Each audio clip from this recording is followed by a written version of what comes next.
So hi students, this is Vishnukumar. இன்றைக்கி நம்ம பார்க்க போகிறோம் அப்படின்னா இடைக்கால இந்திய வரலாற்று ஆதாரங்கள். சரிங்களா?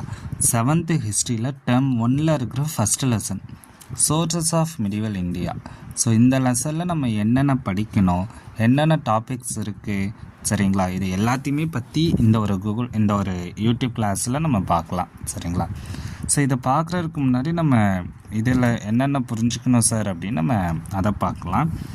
ஸோ இது வரைக்கும் கடந்த ஒரு 4 வருடங்களாக சோர்சஸ் ஆஃப் மிடிவல் இந்தியாவிலேருந்து நமக்கு என்எம்எம்எஸில் கேள்விகள் வந்துக்கிட்டு இருக்குமா? சரிங்களா?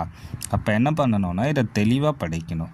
ஸோ அதில் நான் கொஸ்டின் சொல்கிறேன், டாபிக் என்ன டாபிக் இந்த வருஷம் கேட்டிருக்காங்க, அடுத்த வருஷம் என்ன டாபிக் கேட்கலாம் அப்படின்னு நம்ம ஒரு பிளான் பண்ணிக்கலாம். ஸோ இதில் 2026 பார்த்தீங்கன்னா முதன்மை சான்று அப்படின்னு ஒரு டாப்பிக்லேருந்து கேள்வி வந்திருக்கு. சரிங்களா? கொஸ்டினில் என்ன வேர்டு இருந்துச்சுன்னா எது முதன்மை சான்று அல்ல அப்படின்னு கேட்டிருந்தாங்க. ஓகேங்களா? அப்புறம் நீங்கள் பார்த்தீங்கன்னா அப்போ இந்த கேள்வியை வச்சு நம்ம எந்த கேள்வி எக்ஸ்பெக்ட் பண்ணலாம் அப்படின்னா சான்றுகளின் வகைகள், சரிங்களா, டைப்ஸ் ஆஃப் சோர்ஸஸை நம்ம எய்ம் பண்ணலாம். அதாவது அந்த டைப்ஸ் ஆஃப் சோர்ஸஸில் ப்ரைமரி சோர்ஸ்னால் என்ன, செகண்டரி சோர்ஸ்னால் என்னன்னு கேள்விகள் வரலாம். சரிங்களா? அப்போ நீங்கள் அந்த ப்ரைமரி சோர்ஸ் அந்த செகண்டரி சோர்ஸஸை படிக்க வேண்டியது இருக்குது. இப்படின்னா நம்ம ஒரு கேள்வியை வச்சு அடுத்த வருஷம் வரப்போகிற கேள்வியை நம்ம இமேஜின் பண்ணணும். சரிங்களா? அப்புறம் 2025 பார்த்தீங்கன்னா காயின்ஸ் கொடுத்துருப்பாங்க. அந்த காயின்ஸில் காயின்ஸோட இம்பார்ட்டன்ஸ் என்னென்னு தான் கேட்டிருப்பாங்க. அப்போ காயின்ஸ்னால் என்ன, அதோட இம்பார்ட்டன்ஸ் முக்கியத்துவம் என்ன, அதில் என்னென்ன அரசர்களோட பேர் நம்ம புக்கில் கொடுத்துருக்காங்க அப்படின்னு நம்ம படிக்க வேண்டியது இருக்குது. சரிங்களா? அதுக்கப்புறம் 2024 பார்த்தீங்கன்னா தகபத் ஐ அக்பரின்னு புக்கு பேரை கொடுத்துருப்பாங்க. அப்போ புத்தகத்தோட பேர், அதோட ஆசிரியர் பேர், கால வரிசை நம்ம படிக்க வேண்டியது இருக்குது. அதுக்கப்புறம் பாருங்கள் 2026-23 இந்த 2 வருஷமுமே சாலபோகம் டைப்ஸ் ஆஃப் லேண்டிலிருந்து ஒரு கேள்வி வந்திருக்கு. ஒரே கொஸ்டின் காப்பி பேஸ்ட் மாதிரி பண்ணியிருப்பாங்க. அப்போ நம்ம இங்கிலேருந்து என்ன புரிஞ்சுக்கணும் அப்படின்னா நிலங்களோட வகைகள், அதை யார் வழங்கியிருக்கா, அரசர்களோட பேர், அவங்களோட முக்கியத்துவத்தை நம்ம படிக்க வேண்டியது இருக்குது. அப்போ நான் இப்போதைக்கும் உங்களுக்கு என்ன சொல்லியிருக்கேன் அப்படின்னா அடுத்த வருஷம் இந்த இதிலேருந்து எந்த டாபிக் வேணாலும் நமக்கு கேள்விகள் கேட்பாங்க. அப்போ இந்த எல்லா டாப்பிக்குமே நம்ம ப்ரிப்பேர் பண்ணுறது தான் ஒரு சரியான ப்ரிப்பரேஷன் முறை. சரிங்களா? நம்ம ஒரு டாப்பிக்கை விட்டுட்டு இன்னொரு டாப்பிக்கை மட்டும் பார்த்துட்டு போகிறது இல்லை, இம்பார்ட்டன்ட் கொஸ்டின்ஸை பார்க்குறதுலாம் நம்ம பார்க்கக்கூடாது. இம்பார்ட்டன்ட் டாபிக்ஸை எடுத்து அதில் இருக்கிற எல்லா டாபிக்ஸுமே படிக்கணும். சரிங்களா? இதுதான் நம்மளோட கிளாஸோட மெத்தட். இப்போ புரிஞ்சிருக்கும்னு நினைக்கிறேன். இதன்படி நம்ம இந்த ஒரு கிளாஸில் நம்ம பார்க்கலாம். எல்லா லெசனுக்குமே இதே மாதிரி நம்ம ப்ரிப்பேர் பண்ணி வச்சுருக்கோம். நீங்கள் இதை யூஸ் பண்ணி படிக்கலாம். சரிங்களா? ஓகே. ஸோ இல்லை நம்ம கொஸ்டினை பார்க்கலாம். முதல்ல சேமாக கேட்டிருக்காங்களே சார் அப்படின்னு நம்ம அந்த கேள்வியை பார்ப்போம். ஸோ இங்கே பாருங்கள், கொஸ்டின்ஸ் சேமாக இருக்கா? ஸோ 2026, 23 சேம் கொஸ்டின் வந்திருக்கா? 2026 146, 2023 155. கல்வி நிலங்களை பராமரிப்பதற்காக வழங்கப்பட்ட நிலங்கள் டேஷ் ஆகும், நிலங்கள் டேஷ்னு மட்டும் கொடுத்துருக்காங்க. இந்த ஆகும் அப்படிங்கிறத மட்டும் எடுத்திருப்பாங்க.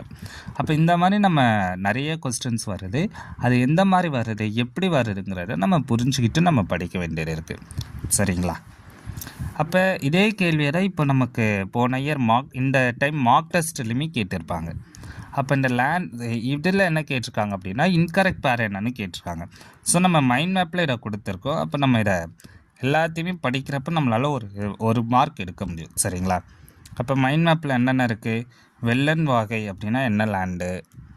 ஸோ வெள்ளன் வாகைனா நான் பிராமின்ஸ் ப்ராப்பர்ட்டிஸ்க்கு கொடுக்குற லேண்டு. பிரம்மடயானா கிஃப்டட் டு பிராமின்ஸு. சாலபோகனா ஸ்கூலில் மெயின்டைன் பண்ணுறது. தேவதனா டெம்பிள். பள்ளிச்சண்டம்னா ஸ்கூலு, ஜைனா இன்ஸ்டிடியூஷன்ஸ். அப்போ இந்த இம்பார்ட்டன்ட் கீவேர்ட்ஸை மட்டும் நம்ம ஞாபகம் வச்சுக்கணும். சரிங்களா? லாஸ்ட் கிளாஸில் உங்களுக்கு கீவேர்ட்ஸை எப்படி படிக்கணும் அப்படின்னு நான் சொல்லியிருப்பேன். அதை பேஸ் பண்ணி இதை நம்ம படிக்கலாம். ஸோ இதே மாதிரி நம்ம ஒவ்வொரு கேள்விகளுமே பார்க்கணும். இப்போ இதை பாருங்கள், அடுத்த இன்னொரு கொஸ்டின், இவற்றில் எது முதன்மை சான்று அல்ல அப்படின்னு கேட்டிருக்காங்க. அப்போ முதன்மை சான்றுனா என்னன்னு தெரியும், முதன்மை சான்று அல்ல. நீங்கள் கொஸ்டின் பேப்பரை டக்குன்னு எடுக்கிறப்ப இந்த நாட்டை பார்க்க மாட்டோம். சரிங்களா? தமிழில் இந்த அல்லவை நம்ம பார்க்க மாட்டோம். பார்க்காம இதில் முதன்மை சான்று எதுன்னு நம்ம தப்பாக ஆன்சர் பண்ணிடுவோம். அப்போ என்ன பண்ணணும்னா கொஸ்டினோட வேர்டை நம்மளாக நிறுத்தி நிதானமாக படிக்கணும். படித்ததை சரியான முறையில் OMR ஷீட்டில் நம்ம ஷேர் பண்ண வேண்டியது இருக்குது. சரிங்களா, இதை ஞாபகம் வச்சுக்கணும். ஸோ அப்போ இதை படிக்கிறப்ப நீங்கள் என்ன பண்ணணும், அப்போ ப்ரைமரி சோர்ஸஸில் 3 இருக்குது. இன்ஸ்கிரிப்ஷன், மானுமெண்ட்ஸ், காயின்ஸ் இருக்குது. அதுக்கப்புறம் என்ன பண்ணணும் அப்படின்னா, இது செகண்டரி சோர்ஸஸில் லிட்ரரி சோர்ஸஸ் இருக்குது. லிட்ரேச்சரில் ரிலீஜியஸ் லிட்ரேச்சர், செக்குலர் லிட்ரேச்சர்னு 2 சோர்ஸஸ் இருக்குது. அதே மாதிரி புக்ஸ் இருக்குது, பயோகிராஃபிஸ் இருக்குது, ஆட்டோபயோகிராஃபிஸ் இருக்குது, ட்ராவல்ஸ் அண்ட் ட்ராவல் ஆக்ட்ஸ் இருக்குதுன்னு இந்த எல்லா டாப்பிக்குமே நீங்கள் படிக்கணும். அப்போ இந்த கேள்வியை கேட்ட இந்த ஆப்ஷனை மட்டும் பார்க்காம அது கூட இருக்க மற்ற ஆப்ஷன்ஸுமே நீங்கள் படிக்க வேண்டியது இருக்குது. சரிங்களா, அதுக்கப்புறம் வாங்க. ஸோ நம்ம இந்த அகைன் திரும்பி பாருங்கள், செப்பேடுகளை வச்சு கேட்டிருப்பாங்க. அப்போ அன்பில் பிளேஸு, அகைன் காயின்ஸ் இம்பார்ட்டண்ட்டாக கேட்டிருக்காங்களா? சில்வர் தங்கா, காப்பன் டோக்கன் கரன்சி யார் வெளியிட்டா அப்படின்னு கேட்டிருக்காங்க. திருவிலங்காடு பிளேட்டிவ்ஸ், அன்பில் பிளேட்டிவ்ஸை பற்றி கேட்டிருக்காங்க. அப்போ நம்ம இதை இந்த நம்ம மைண்ட் மேப்பில் இதை கொடுத்துருப்போம். ஸோ இன்ஸ்கிரிப்ஷனை பொறுத்த அளவுக்கு நம்ம என்ன இம்பார்ட்டண்ட்டாக படிக்கணும் அப்படின்னா, இதில் எக்ஸாம்பிள்ஸ். அப்போ திருவிலங்காடு பிளேட்ஸை யார் கொடுத்தானா ராஜேந்திர சோழா 1, அன்பில் பிளேட்ஸை யார் கொடுத்தானா சுந்தர சோழா 1. சரிங்களா, இது கூட நீங்கள் இந்த உத்திரமேரூர் இன்ஸ்கிரிப்ஷன் வில்லேஜ் அட்மினிஸ்ட்ரேஷனை பற்றி பேசுகிறது காஞ்சிபுரமில் இருக்குது, இதையும் படிக்கணும். மன்னூர் இன்ஸ்கிரிப்ஷன் திருநெல்வேலியில் இருக்குது, நம்ம வேறு ஒரு லெசனில் கொடுத்துருப்பாங்க, அதையே சேர்த்து மெமரி பண்ணிடணும். அப்போ இந்த எல்லா டாப்பிக்குமே நம்ம ஒருங்கிணையே படிக்கிறப்ப NMMS எக்ஸாம் கொஞ்சம் நமக்கு ஈஸியாக இருக்கும். சரிங்களா, அதுக்கப்புறம் அகெயின் 2019 திரும்பி இந்த தங்காங்கிற வெள்ளி நாணயத்தை பற்றி கேட்டிருக்காங்களா? ஸோ யார் வெளியிட்டா அப்படின்னு நம்ம இப்போ இந்த காயின்ஸை பொறுத்தளவுக்கு இம்பார்ட்டன்ட்.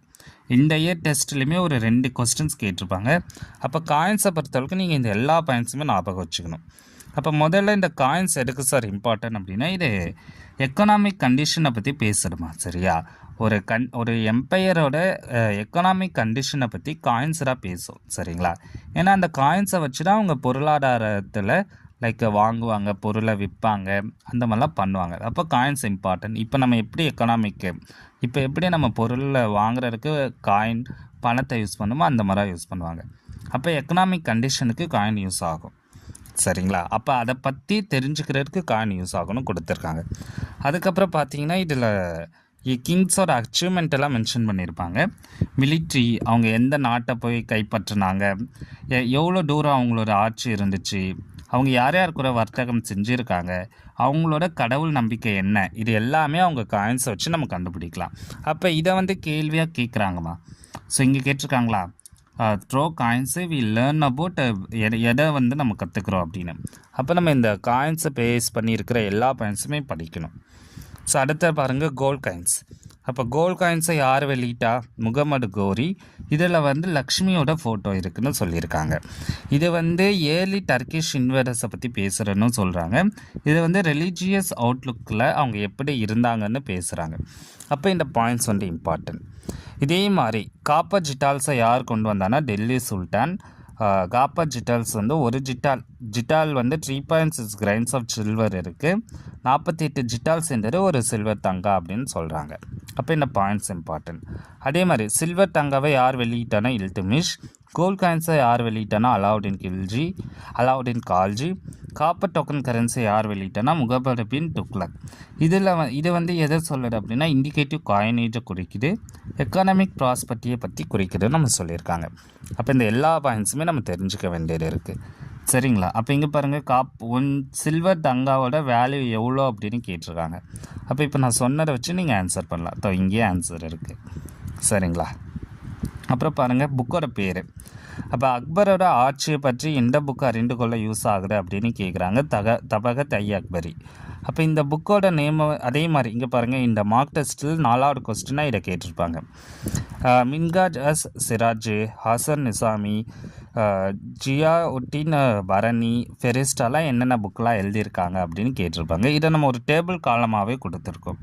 அப்போ நீங்கள் இதை ஃபுல்லாகவே படிக்க வேண்டியது இருக்குது. சரிங்களா, அப்போ தாஹிக் ஐ ஹிண்ட் அப்படிங்கிற புக்கு இதை யார் எழுதியிருக்கான்னா அல்பெர்னி. என்ன நூற்றாண்டு? 11ஆம் நூற்றாண்டு. அப்போ இந்த புக்கில் என்ன சொல்கிறாங்க அப்படின்னா, provides information about Indian condition system of knowledge. நம்ம இந்தியன் சிஸ்டத்தோட நாலேஜ், ட்ரெடிஷன், சோஷியல் நார்ம்ஸ், ரிலீஜனை பற்றிலாம் இந்த ஒரு சிஸ்டமில் சொல்லியிருக்காங்க அப்படின்னு சொல்லியிருக்காங்க. இப்போ இந்த ஹிண்ட் அப்படின்னா நம்ம இந்தியாவை பற்றி சொல்லியிருக்காங்க. இதை யார் எழுதியிருக்காருன்னா அல்பெர்னி அப்படின்னு ஞாபகம் வரணும். அதே மாதிரி தபகத் ஐ நஸ்ரி இந்த புக்கை பொறுத்தளவுக்கு யார்? இந்த புக்கை பொறுத்தளவுக்கு மின்ஹஜ் எஸ் சிராஜ் அவர் எழுதியிருக்காரு. இந்த புக்கோட நூற்றாண்டு 13ஆம் நூற்றாண்டு 1260. இந்த புக்கில் எதை பற்றி பேசுகிறாங்கன்னா முகமது கோரியோட கான்குவெஸ்ட். முகமது கோரி இந்தியாவுக்கு என்ன பண்ணார், அந்த இந்தியாவுக்கு எப்படி வந்தார், என்ன பண்ணாருன்னு கேட்குறாங்க. இவரை யார் பேட்ரன் பண்ணான்னா சுல்தான் ஆஃப் நசருதீன் முகமது. அப்போ இந்த பேர்லாம் முக்கியமா, சரிங்களா? அப்புறம் இதை பாருங்கள், அடுத்த புக் பேர் என்ன, தசர் மசாரி அப்படின்னு புக். இப்போ இருங்களேன், இதை அழிச்சிருவோம். ஓகே, ஸோ இந்த புக்கு பேர் என்ன, தசுல் மசீர். ஓகேவா? இதை யார் எழுதுனா ஹசாம் நிசாமி. அப்போ இது 13ஆம் நூற்றாண்டு. இந்த புக்கில் எந்த இன்ஃபர்மேஷன் இருக்குன்னா குட்புடின் ஐபக். ஓகேங்களா? குட்புடின் ஐபக்கை பற்றி பேசுகிறாங்க. First history of the Delhi Sultan.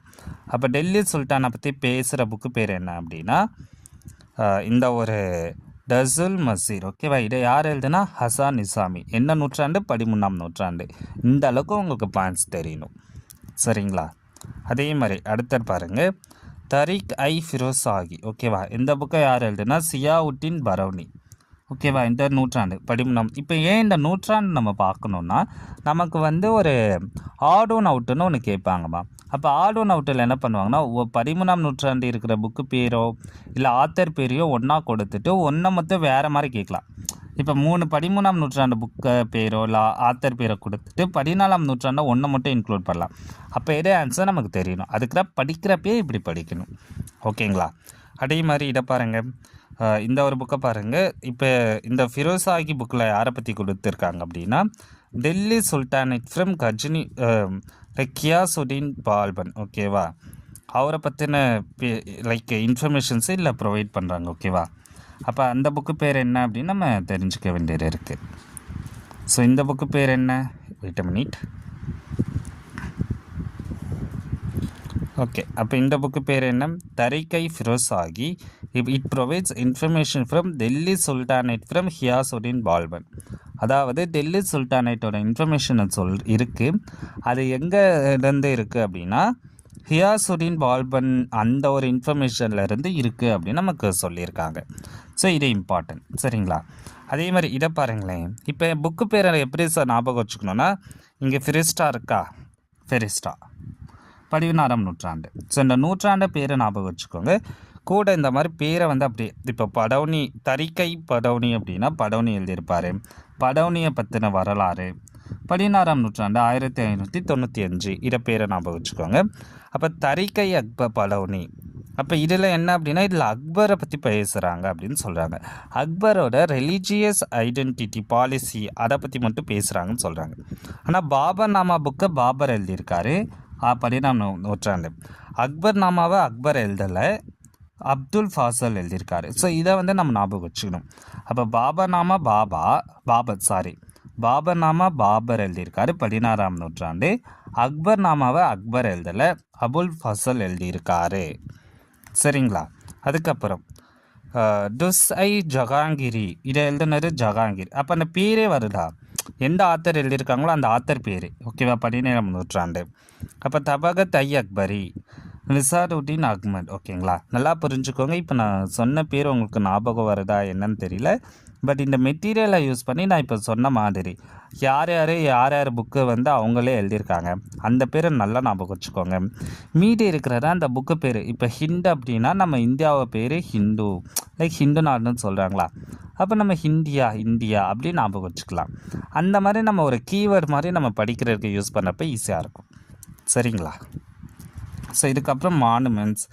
But என்ன விஷயம்னா இப்போ இதுக்கப்புறம் வர கேள்விகள் நம்ம இதை மட்டும் பார்த்துப்போம். ஸோ இங்கே பாருங்கள், Khajuraho temple, mount Abu, Khajuraho temple, mount Abu, Konark temple, Brihadeeswarar temple, அது எந்தெந்த ஊர் பேரில் இருக்குதுன்னு கொடுத்துருக்காங்க.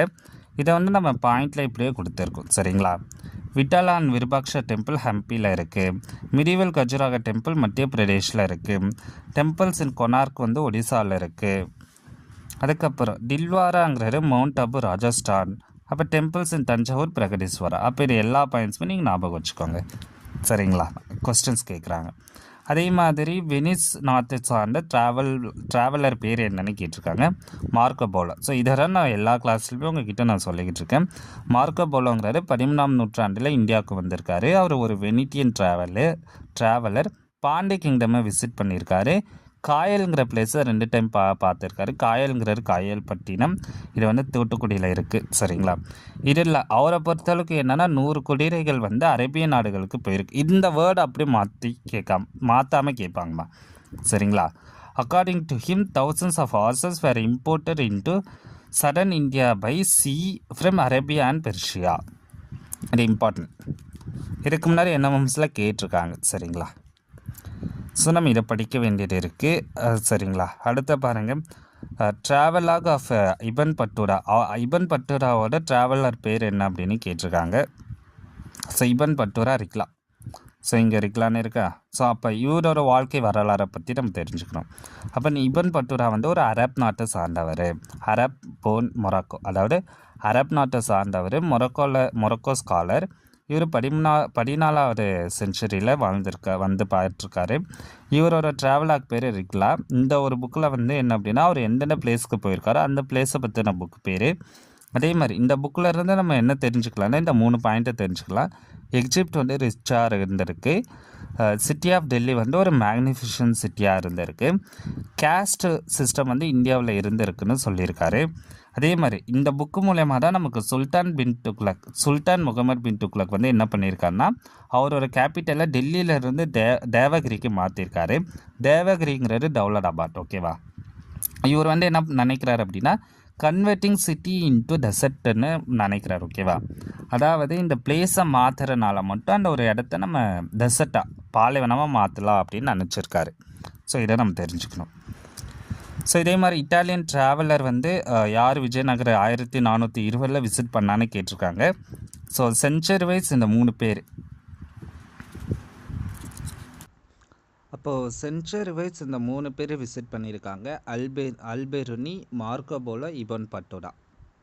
இப்போ அல்பெருனி 13ஆம் நூற்றாண்டு, மார்க்கோ போலோ 13ஆம் நூற்றாண்டு, இபன் பட்டூரா 14ஆம் நூற்றாண்டு. அப்போ இதை கால வரிசைப்படியே நீங்கள் ஞாபகம் வச்சுக்கணும். சரிங்களா? ஏன்னா இதெல்லாம் தான் கேள்விகளாக கேட்பாங்க. சரிங்களா? இப்போ இங்கே பாருங்கள், இட்டாலியன் ட்ராவலர், அந்த ட்ராவலர் பேர் கொடுத்து எப்போ 1420 விசிட் பண்ணாங்களா அப்படின்னு கேட்குறாங்க. ஓகேங்களா? இப்போ நான் கீழே கொடுத்துருக்கேன். ஸோ இங்கே பாருங்கள், ஃபாரின் விசிட்டர்ஸ் விஜயநகரை யார் இது வரைக்கும் விசிட் பண்ணியிருக்காங்கன்னா ஒரு 3 பேர் பண்ணியிருக்காங்க. ஃபஸ்ட்டு நிக்கோலா காண்டி வந்து இட்டாலியன் நாட்டை சார்ந்தவர். இப்போ 1420 விசிட் பண்ணியிருக்காரு. அப்போ அப்தூர் ரசாக் ஹீரட்டுங்கிற ஒரு பிளேஸ் சென்ட்ரல் ஆசியாவிலேருந்து இந்தியாவுக்கு வந்திருக்காங்க 1443. அப்புறம் 1522 டொமிங்கோ பாயிஸ், இவர் வந்து ஒரு போர்ச்சுகீஸ். அப்போ இந்த 3 பேர் விசிட் பண்ணியிருக்காங்க. அப்போ இந்த 3 பேரை பற்றி நமக்கு கேட்கலாம். எப்படி வேணாலும் கேட்கலாம். இந்த இயரை வச்சு கேட்கலாம், இல்லை அவங்க நாட்டை வச்சு கேட்கலாம், அவங்க எந்த நாட்டை விசிட் பண்ணாங்கன்னு கேட்கலாம். அப்போ இது 3மே இம்பார்ட்டன்ட். சரிங்களா? அப்போ இது எல்லாத்தையுமே நீங்கள் படிக்க வேண்டியது இருக்குது. அதுக்கப்புறம் இப்போ அடுத்த இதை பாருங்களேன். இதில் என்ன சார் இருக்குது, ஆட் ஒன் அவுட் வந்து கேட்டிருக்காங்க. சரிங்களா? அப்போ 4 பிளேஸ் கொடுத்து அதில் ஆட் ஒன் கேட்டிருக்காங்க. அப்போ இதை எப்படி சார் படிக்கணும்? அப்போ இந்த ஒரு மெட்டீரியல் நீங்கள் பார்த்தீங்கன்னா உங்களுக்கு என்ன புரியும் அப்படின்னா, ஸோ ஃபஸ்ட்டு விஷயம் இங்கே பாருங்கள், விட்டாலா அண்ட் விருபாக்ஷா டெம்பிள் ஹம்பி. ஓகேவா? ஸோ ஹம்பிங்கிறது ஒன்று. ஓகேவா? ஹம்பிங்கிற பிளேஸ் தனி, விஜயநகர் உள்ளார். ஓகேவா? ஹம்பிங்கிறது வேறு. அப்போ இந்த மற்ற இருக்கிறதெல்லாம் பாருங்களேன், ஜெய்சல்மார், ஜோத்பூர், ஜெய்ப்பூர், எல்லாமே இங்கே இருக்குது பாருங்கள். ஜெய்ப்பூர் எங்கே இருக்குது? ஜெய்ப்பூர், ஜெய்சல்மார், ஜோத்பூர். அப்போ ஜெய்ப்பூர், ஜெய்சல்மார், ஜோத்பூர். அப்போ ஜெய்ப்பூர், ஜெய்சல்மார், ஜோத்பூர். அப்போ இது 3மே ஒன்று, ஹம்பி மட்டும்தான் தனி. இது வந்து நம்ம படிக்க வேண்டியது இருக்குது. பட் இந்த மைண்ட் மேப்பில் நீங்கள் பார்த்தீங்கன்னா நான் அந்த பிளேஸை மொத்தமாக ஒன்றா நம்ம வச்சுருக்கோமா. அப்போ இது எல்லாத்தையுமே நீங்கள் படித்தாலே ஆன்சர் பண்ணலாம். இப்போ ராஜ்புட் டைனஸ்டி, அப்போ எப்படி இதை பிரிக்கலாம் அப்படின்னா, ஹம்பி அப்படிங்கிறது விஜயநகர், ஏன்னா இங்கே விஜயநகர் இருக்குது. அப்போ மீதி இருக்க 3மே ராஜ்புட் டைனஸ்டி. புரியுதுங்களா? இப்படியே நம்ம பிரிக்க வேண்டியது இருக்குது.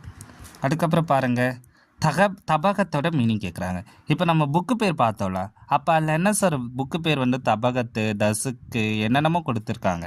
அப்போ அதோட மீனிங் தெரிஞ்சுக்கணும். அப்போ மொத்தம் ஒரு 3 வேர்டு இருக்குது. ஓகேவா. அரபிக் வேர்ட்ஸ் இருக்குது, பெர்ஷியன் வேர்ட்ஸ் இருக்குது. அப்போ தபகத் அப்படிங்கிறது அரபிக் வேர்டு. அப்படின்னா என்ன சொன்னால் செஞ்சுரி.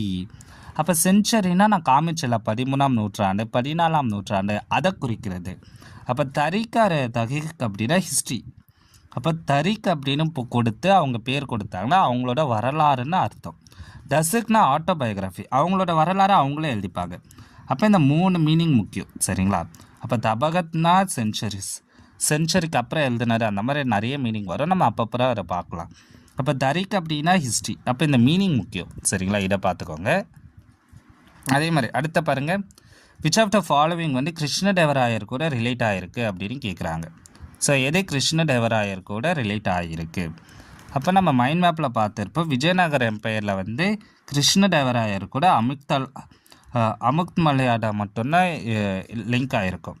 அப்போ ஆன்சர் இது, ஓகேவா, அமுக்தல் மயாடா. அப்போ மற்றவங்கள புக்கோட பேருமே நம்ம படிக்கணும். அப்போ மதுரை விஜயம் விஜயநகர எம்பையராக கங்காதேவி எழுதியிருப்பாங்க. பிருத்விராஸ் சன் பர்டே எழுதியிருப்பார். இது ராஜ்புத் கிங்கோட வீரத்தை பற்றி குறிக்குது அப்படின்னு நம்ம படிக்கணும், ஓகேங்களா. அதே மாதிரி ராஜ தங்ககிரி கல்கனா எழுதியிருப்பார் 11ஆம் நூற்றாண்டு. இது ஒரு ப்ரீ இஸ்லாமிக்கை பற்றி நம்ம படிக்க விடாது அப்படின்னு நம்ம படிப்போம். அதே மாதிரி அரபிக் வேர்டு நான் முன்னாடி காமிச்சிருக்கா. இப்போ என்ன சார் அப்படின்னா நமக்கு கேள்விகள் கேட்குறவங்க ஒரு பக்கம் விட்டு ஒரு பக்கம்னா கேட்டுக்கிட்டு இருக்காங்க. அப்போ இந்த எல்லா இம்பார்ட்டன்ட் கான்செப்ட்ஸும் நீங்கள் படிச்சுட்டினாலே உங்களால் ஆன்சர் பண்ண முடியும், சரிங்களா. அப்போ என்னோடய பாயிண்டில் இந்த சோர்சஸ் ஆஃப் மிடிவல் இந்தியாவில் எக்ஸாம் பாயிண்டில் என்ன சார் கேட்பாங்க, ஃபஸ்ட்டு எக்ஸாம்பிள்ஸ் எல்லாத்தையுமே கேட்பாங்க. அப்போ புக்குங்கிறது அந்த ஆத்தரோட எக்ஸாம்பிள் தான். அப்போ அந்த புக்கு பேர் கேட்பாங்க.